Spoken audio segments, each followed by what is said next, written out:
지난주에는 하나님의 창조에 대해서 우리가 8에서 10문 동안을 이 세 가지 질문을 통해서 답을 하고 하나님의 창조에 대해서 말씀을 나눴고, 오늘은 하나님의 섭리에 대해서, 하나님의 섭리. 오늘 웨스트민스터 소회의 11문은 이렇게 질문을 합니다. 하나님의 섭리의 역사는 무엇입니까? 라는 이 질문. 자, 같이 대답할 거예요. 하나님의 섭리의 역사는 그의 모든 피조물들과 그들의 모든 행동들을 하나님께서 지극히 거룩하고 지혜롭고 능력 있게 보존하시면서 다스리시는 것입니다. 자, 이 말은 뭡니까? 자, 창조는 하나님께서 만드신 거라고 그랬잖아요. 섭리는 그것을 가꾸는 것과 다스리는 것. 지난주에 건축물로 비유를 하면서 창조는 건물을 건축한다고 그랬죠. 건물을 건축하는 것. 섭리는 그 건축된 건물을 가꾸고 돌보는 것이에요.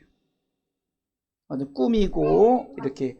그래서 여러분들 이게 집도 그냥 이렇게 딱 집만 딱 지을 때는 방에 아무것도 없을 때는 되게 허전하잖아요. 그런데 거기에 침대도 놓고 식탁도 놓고 뭣도 놓고 이렇게 하면서 집을 꾸미면 되게 집이 집다워지잖아요. 그걸 섭리라고 말하는 거예요. 이 섭리의 정의는 하나님은 모든 피조물을 돌보시고 보존하시고 통치하심으로써, 자, 세 번째 줄 창조는 건물을 건축하는 것입니다. 이렇게 나왔죠. 자, 그 다음에 섭리는 완성된 건물을 가꾸어 돌보는 것이다 라고 나왔죠. 자, 섭리의 정의를 다 같이 한번 해볼까요? 하나님은 모든 피조물을 돌보시고 보존하시고 통치하심으로 하나님의 창조된 목적을 성취하시는 것입니다. 그러니까 바로 이거예요. 창조는 하나님이 창조를 해서, 인간 창조를 시작해서 모든 만물을 창조했죠. 그 창조한 것을 하나님께서 이제 목적 아래서 고기는 고기대로, 새는 새대로, 또 사람은 사람대로 이제 그 목적대로 가게 하는 것. 그러기 위해서 하나님께서 모든 피조물을 돌보시고 보존하시고 통치하신다는 사실입니다. 그래서 우리는 이 섭리라는 것을 쉽게 얘기하면은 하나님께서 창조된 목적대로 하나님께서 다 하나하나 성취해 나가시는 것이다 라는 것이 바로 섭리의 정의입니다. 자, 그러면은, 자, 하나님의 섭리는, 자, 첫 번째 뭐가요? 아까 만물을 뭐라 했죠? 보존하는 것입니다. 보존. 만물 보존이란 하나님이 만드신 만물을 친히 계속해서 붙드시는 활동. 이게 뭐냐면은 하나님께서 모든 만물에 개입하시는 거예요. 사람은 사람대로, 나는 공중의 새들과 들의 백합화들. 그래서 성경은 말하죠. 하늘을 나는 새도 하나님이 책임지시고, 들의 백합화도, 또 모든 어떻게 보면 잡초도, 우리가 알지 못하는 땅을 팔면은 뭐 지렁이로 시작해서 우리가 알지 못하는 모든 정말 지극히 작은 그런 생물도 하나님은 다 붙드시는 거예요. 이게 섭리인 거예요. 우리가 쉽게 얘기해서 태풍이나 이런 것도 하나님이 왜 태풍을 주실까? 근데 태풍을 통해서 이제 그 과학이 발달하고 문명이 발달하고 이제 뭔가 그 연구하는 사람들이 생기니까 그 이 태풍이 칠 때 바닷속을 봤더니 모든 이 먹이 순환 관계 있잖아요. 그런 거를 다 정리한다는 거죠. 또 깨끗게 한다는 거죠. 이게 우리가 때로는 아이고 왜 이렇게 추울까? 추운도 다 이유가 있는 거예요. 여러분들 간단한 거예요. 태양이 멀어지면 추워지는 거고, 태양이 가까워지면 따뜻해지는 거죠. 하나님의 섭리가 여러분들 얼마나 놀랍냐면요. 만약에 하나님의 섭리 가운데 이 태양이 지구를 정확하게 비추지 않으면 조금만 가까이 태양이 와도 타 죽어요. 조금만 멀어져도 얼어 죽는 거예요. 이게 다 섭리인 거예요. 여러분들 우주 만물을 보세요. 우리가 자동차들이 신호를 의해서 이렇게 움직여지듯이 하나님께서 섭리하시는 우주 만물도 하나님께서 만약에 그렇게 섭리하시지 않으면 지구에 그 위성 하나만 떨어져도 지구는 멸망당하는 거예요. 아주 좀 극단적으로 그렇게 설명을 하면 쉽지 않겠어요? 하나님이 철저하게 보존하시는 것은 하나님께서 친히 계속해서 붙들어 주시는 활동이라는 거예요. 그러니까 오늘 본문에도 뭐라고 말합니까? 느헤미야 9장 6절에 오직 주는 여호와시라. 하늘과 하늘들의 하늘과 이월성, 제가 지금 우주 만물을 얘기했죠? 또 땅과 땅의 만물의 바다와 그 가운데 모든 것을 지으시고 뭐요? 다 보존하시오니 모든 천군이 주께 경배. 그래서 경배한다. 여러분, 우주 만물, 그냥 천하 만상의 모든 것을 하나님께서 붙드시지 않으면 우리는 결코 보존될 수가 없다는 거예요. 하나님께서 철저하게 붙드시는 거예요. 사도행전 17장 28절에도 이렇게 기록되어 있어요. 우리가 그를 힘입어 살며 기동하며 있느니라. 너희 시인 중에도 어떤 사람들의 말과 같이 우리가 그의 수생이라 하니. 이 말을 조금 우리말 성경으로 바꿔보면, 왜냐하면 하나님 안에서 우리가 살고 움직이고 존재하기 때문이다. 여러분들의 시인 가운데 어떤 사람이 말했듯이 우리가 그분의 자녀다. 이게 하나님의 자녀이기 때문에 하나님께서 친히 붙들어 주시는 거예요. 우주 만물을 얘기했고 천하 만상을 얘기했지만 특히 사람은 여러분들 가끔 우리 속에 있는 눈의 활동이라든가 어떤 우리 속에 있는 오장육부의 활동, 우리 속에 있는 그 위장이나 뭐 여러 장들, 정말 하나님께서 친히 붙드셔 보존하지 않으면 금방 우리가 그 상한 걸 먹으면 탈이 나잖아요. 그러니까 인간이 그 하나님께서 붙드시는 영역을 벗어나서 자기 마음대로 하면 탈이 나게 되어 있는 거예요. 하나님이 철저하게 우리를 붙드시는 활동이 보존한다라는 그런 뜻으로 말씀하고 있습니다. 두 번째, 하나님의 섭리는 만물을 통치하는 것. 통치. 만물 통치란 한번 읽어볼까요? 만물 통치란 읽어보겠습니다. 하나님은 창조 목적을 온전히 이루기 위해서 만물을 계속적으로 다스리는 것입니다. 창조 목적을 이루기 위해서 다스린다라고, 계속적으로 쉬지 않고 일하십니다. 우리가 요즘에 주일날 부르는 찬양 중에 주가 일하시네, 주가 일하시네, 주께 맡기. 그러니까 하나님께서 우리가 주께 맡기고 하나님을 신뢰하며 나가면 하나님이 일하신다는 거죠. 만물 통치가 말이야, 하나님이 우리를 위해서 계속해서 일하시는 거예요. 다스리는 거예요. 하나님은 세밀하게 만물을 다스리시고 하나님의 통치는 절대로 우연이 없습니다. 하나님의 통치에 반대되는 주장이 있는데 이신론이에요. 이신론은 하나님의 창조는 인정해요. 그러나 섭리는 부정하는 이론이에요. 그냥 좋아, 창조 인정하겠다. 그런데 하나님께서 돌보고 가꾸고 우리 가운데 이렇게 하나님께서 다스리는 것은 인정하지 않는 거예요. 이들은 곧 세상은 창조 후에 그 자체의 원리에 의해서 움직인다. 그러니까 스스로 다 알아서 움직이게 했다는 거죠. 마치 세상을 태엽으로 감긴 탁상시계, 태엽을 딱 감아놓으면 자동적으로 시계가 가듯이, 어떤 로봇에게 어떤 그 입력을 시켜서 이렇게 하면 이렇게 움직이듯이. 그러나 절대 그렇지 않아요. 인간이 선악과를 따먹은 행위조차도 어쩌면은 섭리의 한 부분이에요. 하나님께서 자유의지를 줬고 저들을 통해서 스스로 판단하게끔. 그렇기 때문에 이 신론은 하나님의 섭리에 하나님의 개입하심은 전혀 없다고 말하는 거예요. 그러나 성경은 이렇게 말합니다. 하나님께서 모든 일에 친히 간섭하신다. 할렐루야. 자, 그러나 성경은 읽어볼까요? 그러나 성경은 하나님께서 모든 일에 친히 간섭하신다는 것입니다. 아멘.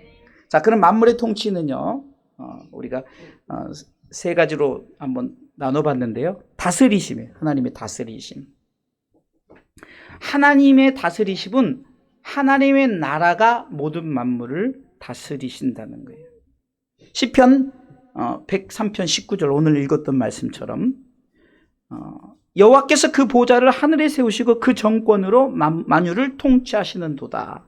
이 말을 우리말 성경으로 보니까 여호와께서 하늘에 옥좌를 마련하시니 그분의 나라가 모든 것을 다스리신다. 하나님의 나라가 그래서 우리가 하나님의 나라의 주인은 하나님이시잖아요. 이게 하나님이 다스리는 거예요. 결국은 하나님의 나라를 세워나가는 것을 하나님의 다스리십니다. 두 번째는요, 모든 결정이 하나님께 있다는 거예요. 하나님께. 누구도 결정할 수 없는 거예요. 특히 사람의 생사화복도 하나님의 주권. 지난주에도 하나님의 절대 주권에 대해서 말씀을 드렸죠. 하나님께서 철저하게 만물을 하나님께서 친히 이렇게 저렇게 결정합니다. 하나님의 부르심이 있을 때 사람이 하나님 나라에 부르심이 있는 거예요. 아무 때나 내가 죽어야 돼. 그래서 자살을 하는 것은 하나님의 부르심 없이 스스로가 생명을 내려놓는 것이기 때문에 하나님의 결정을 무시하는 행위요, 하나님의 결정에 반대하는 행위이기 때문에 결국은 하나님의 나라에 들어갈 수 없다는 거예요. 왜? 이 말은 바꿔서 얘기하면 하나님의 결정 안에서 우리가 하나님 뜻 가운데 세워져 나간다는 거예요. 그렇다면 우리가 이것을 통해서 그러면은 아까처럼 인간을 로봇처럼 만들었나? 그것이 아니라는 거예요. 그러니까 하나님의 그 모든 결정이라는 것은 하나님은 우리 가운데 선택을 분명하게 어떻게 했어요? 하나님께서 우리를 선한 사람으로. 지난주에 또 질문을 드렸죠. 왜 하나님의 악을 만드셨을까요? 안 만드셨다 그랬죠. 그럼 악이 어떻게 생겼다고 그랬죠? 선이 변질됐다고 그랬죠. 그러니까 하나님의 결정을 자기들 스스로가 바꾸어 나간 거예요. 그래서 죄를 범하게 된 거예요. 하나님의 결정은 처음부터 우리를 죄인 만들고자 한 것이 아니라 우리를 하나님께서 의인으로 세우셨어요. 그런데 저들이 하나님의 결정을 위반하고 자기 마음대로, 자기 생각대로. 잠언서 16장 33절에는 여호와께서 사람이 제비는 뽑으나 이를 작정하기는 있느니라. 그러니까 모든 결정은 여호와께 있다는, 우리말 성경으로 보면 제비는 사람이, 그러니까 이 말은 좀 제비 뽑기를 사람이 한다 이런 개념으로 좀 생각할 수도 있지만, 저는 조금 더 생각해서는 인간의 결정으로 모든 것을 할 수는 있지만, 그러나 이를 작정하는 것, 그러니까 그 모든 결정은 하나님 손에 있다라는 것을 말하는 거예요. 그러면은 우리가 결정한 거에 따라서 그것이 그렇게 되어지는 거죠. 죄를 내가 지음에 있어서 여기서 말하는 자범죄가 아니죠. 지난주에 말했던 원죄죠. 원죄를 지음에 있어서 내가 원죄에 대한 것이 하나님의 결정 안에서 그 죄의 문제를 해결하러 오셨는데, 우리가 이제 성탄절을 맞이하잖아요. 우리의 죄의 문제를 해결하려고 마태복음 1장 21절 말씀처럼 저희 죄에서 구원할 자가 이 땅에 오신단 말이에요. 근데 그분을 믿는 자가 있고 믿지 않는 자가 있죠. 하나님의 결정은 분명히 있어요. 그러나 그거에 따라서 순종하느냐 불순종하느냐에 따라서 달라지는 거죠. 하나님의 결정이 있다고 해서 이 사람 무조건 천국, 이 사람은 무조건 지옥, 이 사람은 30년을 살고, 이 사람은 50년을 살고, 이 사람은 영세에 죽고, 한 살 태어나자마자 죽고, 이런 게 아니라, 물론 하나님의 그 시간 속에서는 정해놓긴 하죠. 그러나 우리가 스스로 그 시간을 결정해서 우리 마음대로 살아갈 수는 없다는 것을 말하고 있습니다. 하나님의 섭리는 모든 결정에 하나님께 있습니다. 라는 것은 사람이 스스로 결정한다고 해서 결정되어진 것이 아니라 그 모든 것도 하나님의 뜻 안에 있다는 거예요. 내가 죽고 싶어서 죽는 시간이 아니라 하나님의 부르심 가운데 죽음의 시간도, 내 삶의 모든 영역도 결정되어진다는 사실입니다. 이게 바로 하나님의 통치를 말합니다. 세 번째는요, 모든 만물이 하나님의 뜻 가운데 되어집니다. 하나님의 허락이 있어야 모든 것이 되어진다는 거죠. 성경은 마태복음 10장 29절을 참새에 비유로 합니다. 참새 2마리가 한 아사리온에 팔리는 것이 아니냐. 그러나 너희 아버지께서 허락지 아니하시면 그 하나라도 땅에 떨어지지 아니하다. 우리말 성경으로 바꿔보면 참새 2마리가 동전, 아사리온이라는 동전 1개에 팔리지 않느냐. 그러나 너희 아버지의 뜻이 아니면 그 가운데 한 마리도 땅에 떨어지지 않는다라는 거죠. 그러니까 새들도 하나님이 주관하신다는 것을 말하면서 하나님이 모든 마음을 하나님의 뜻 가운데 되어지게 하나님께서 통치하신다는 겁니다. 첫 번째 보존을 얘기했죠. 두 번째는 통치를 얘기했죠. 마지막 세 번째는 뭘까요? 하나님 섭리는 세 번째 있습니다. 피조물과 협력하는 것입니다. 피조물과 협력하는 것. 잘 들어보세요. 한번 읽어볼까요? 피조물과 협력이란. 같이 읽어볼까요? 하나님께서는 피조물과 협력하여 그들로 하여금 뭐예요? 정확하게 움직이도록 역사하신다는 것입니다. 자, 피조물과 협력을 하기 위해서는 첫 번째, 우리의 결단과 행동이 하나님의 뜻이라는 것입니다. 여러분들이 협력한다는 것이 하나님의 뜻이라는 거예요. 하나님은 우리로 하여금 하나님의 뜻대로 결단하게 하고 행동하게 하신다는 사실이에요. 빌립보서 2장 13절을 읽어보겠습니다. 같이 읽어보겠습니다.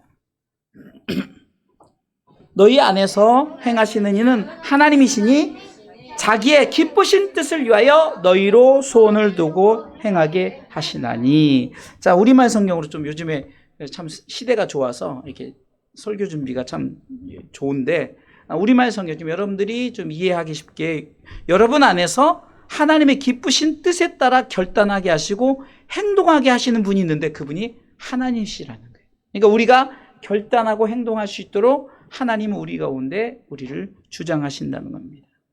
그래서 두 번째는 하나님의 결단과 행동에 우리가 합력하는 거예요. 협력하는 거죠. 협력. 하나님의 합리적 행동에 우리는 결단하고 행동해야 돼요. 따라야 된다는 거죠. 바로 바울은 이것을 합력의 수고다라고 말해요. 합력의 수고. 골로새서 1장 29절에 읽어볼까요? 이를 위하여 나도 내 속에서 능력으로 역사하시는 이의 역사를 따라 힘을 다하여 수고하노라. 그러니까 이를 위하여 나도 내 안에서 능력으로 활동하시는 분의 역사를 따라 열심히 수고하고 있다. 이게 우리가 최선을 다해서 하나님의 그 섭리를 돕는 거예요.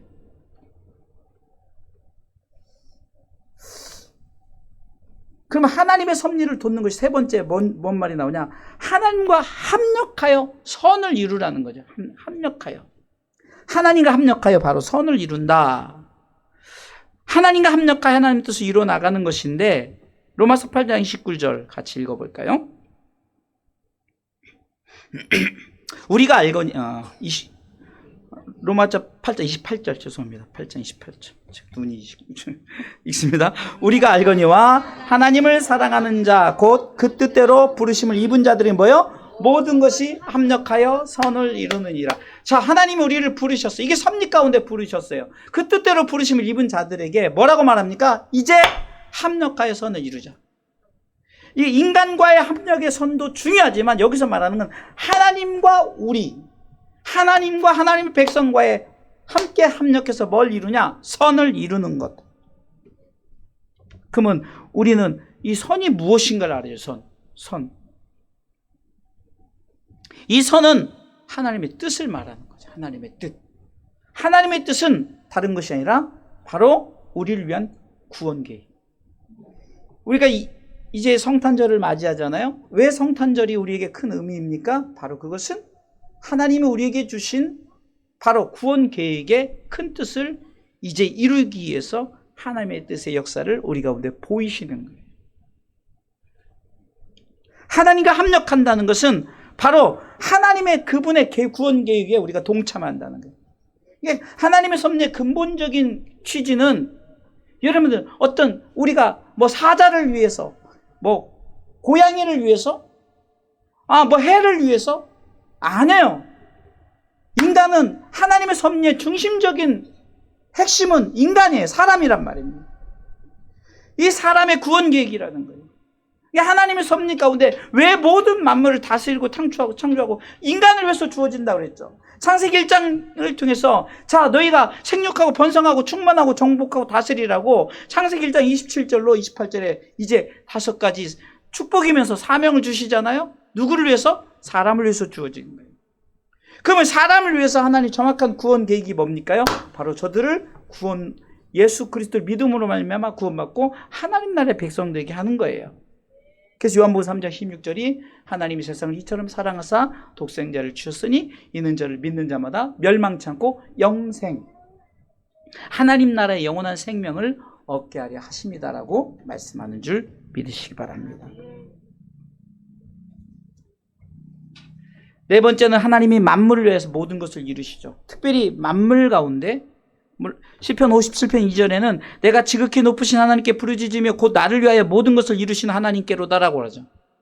이게 만물 중에 인간이에요. 인간. 사람을 위해서 하나님의 섭리는 계속되어지는 줄 믿으시기 바랍니다. 자, 그러면 하나님의 섭리 실천, 우리가 실천사항은 한번 읽어볼까요? 하나님의 섭리 실천은 읽습니다. 하나님의 섭리를 인정하고 우연이라는 것은 절대로 존재하지 않음을 확인해요.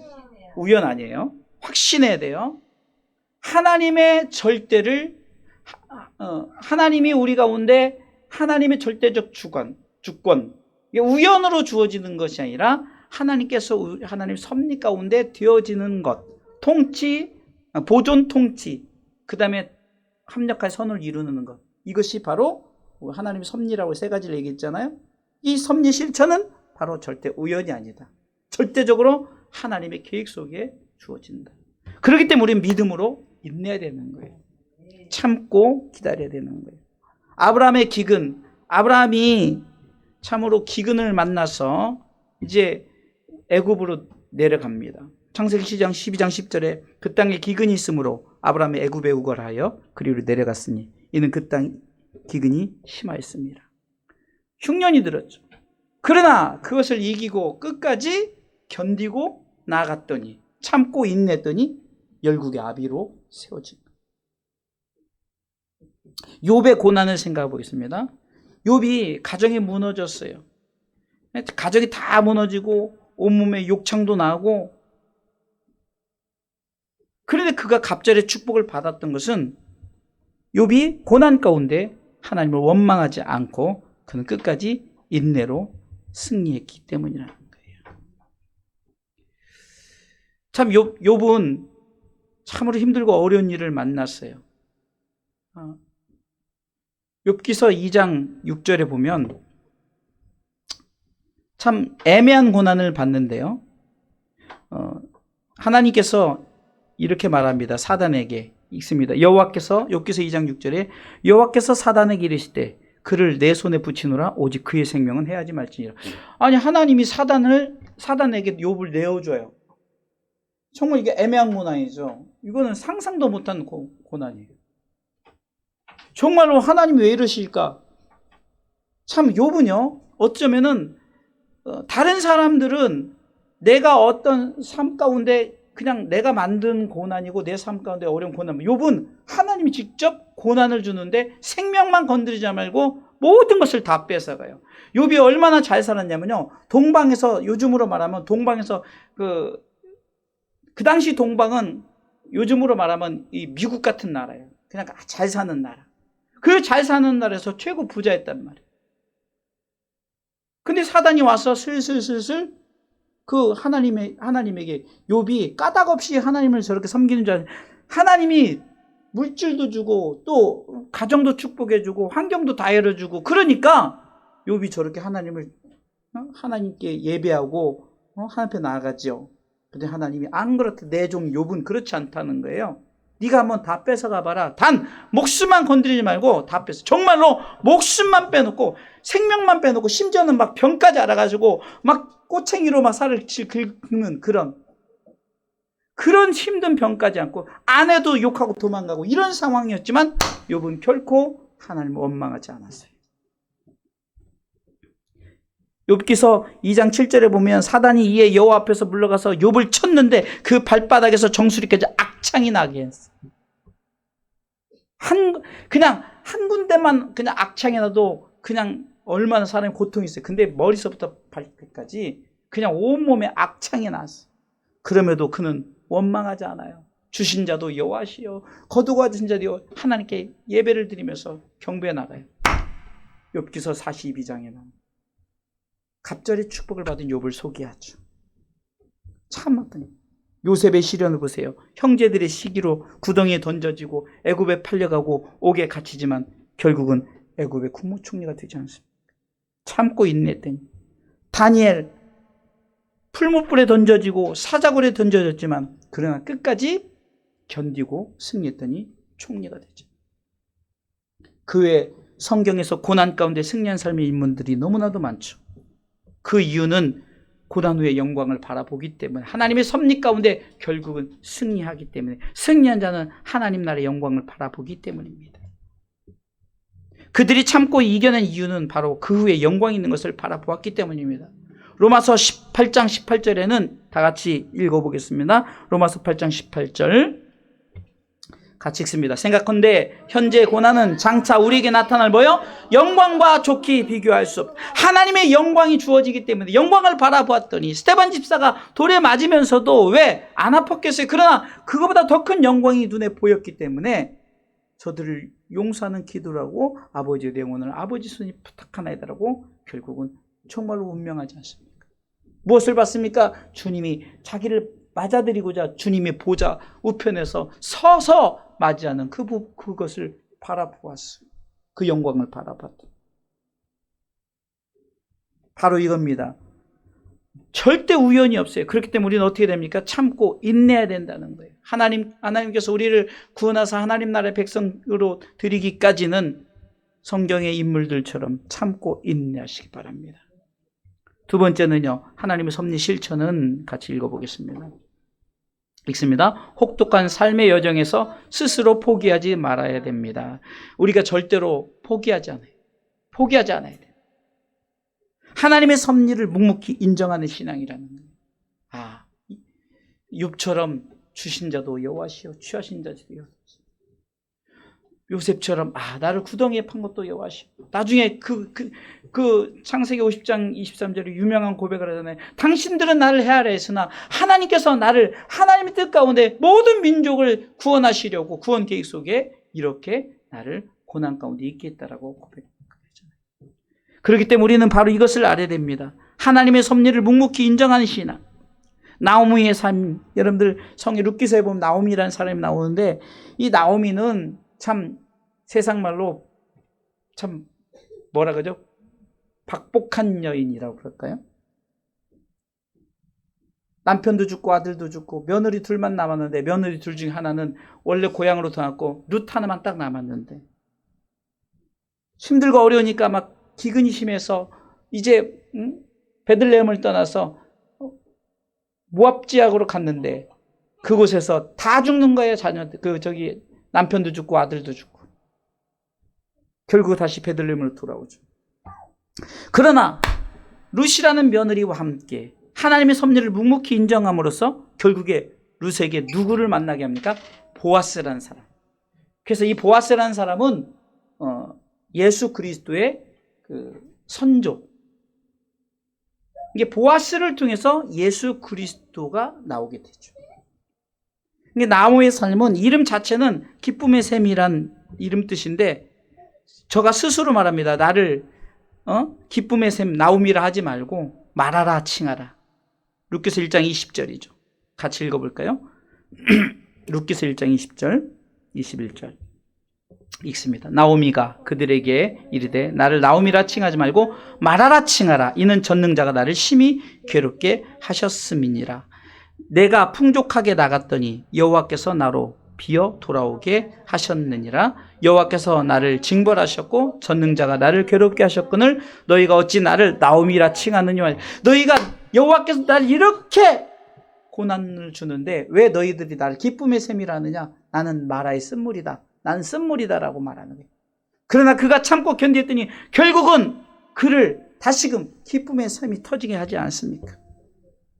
우리가 다시 일어날 수 있는 참된 능력은 주님의 손길을 진솔하게 받아들일 때 주어진다는 거예요. 그러니까 그것을 인정하는 거 하나님. 그렇기 때문에 우리는 철저한 하나님의 섭리 가운데 살아가고 하나님의 섭리는 보존과 통치와 또 그분과 함께 합력하는 것이 있다고 그랬죠.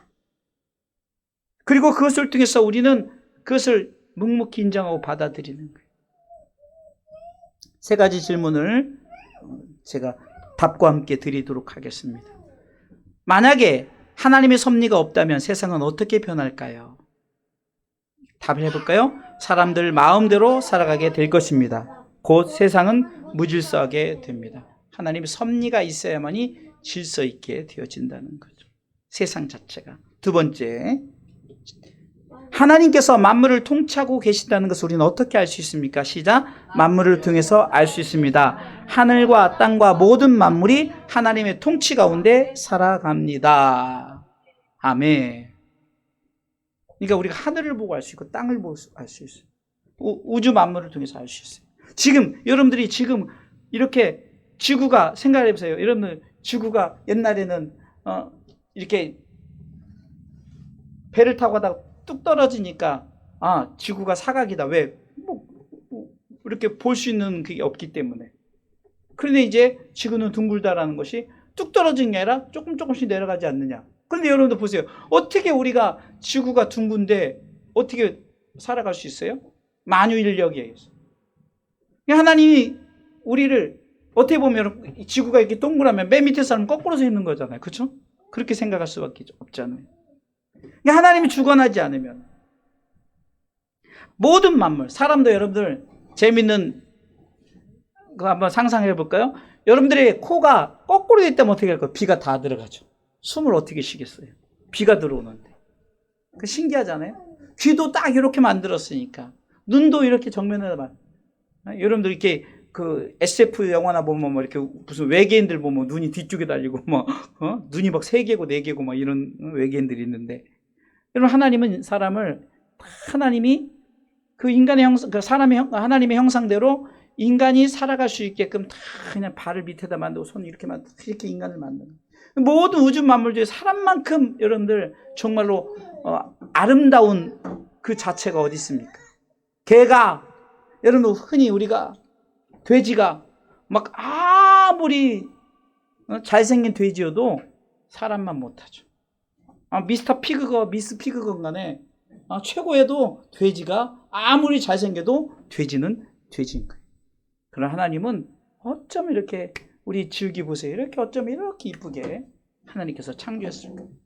하나님은 바로 만물을 통해서 우리 사람을 보면은 하나님의 만물 통치를 알 수 있습니다. 자, 세 번째 읽습니다. 우리가 하나님의 통치를 돕기 위해 해야 할 일에는 어떤 것들이 있을까요? 하나님의 섭리를 인정하고 그 뜻대로 합력해서 곧 하나님의 뜻을 이루어야 됩니다. 아멘.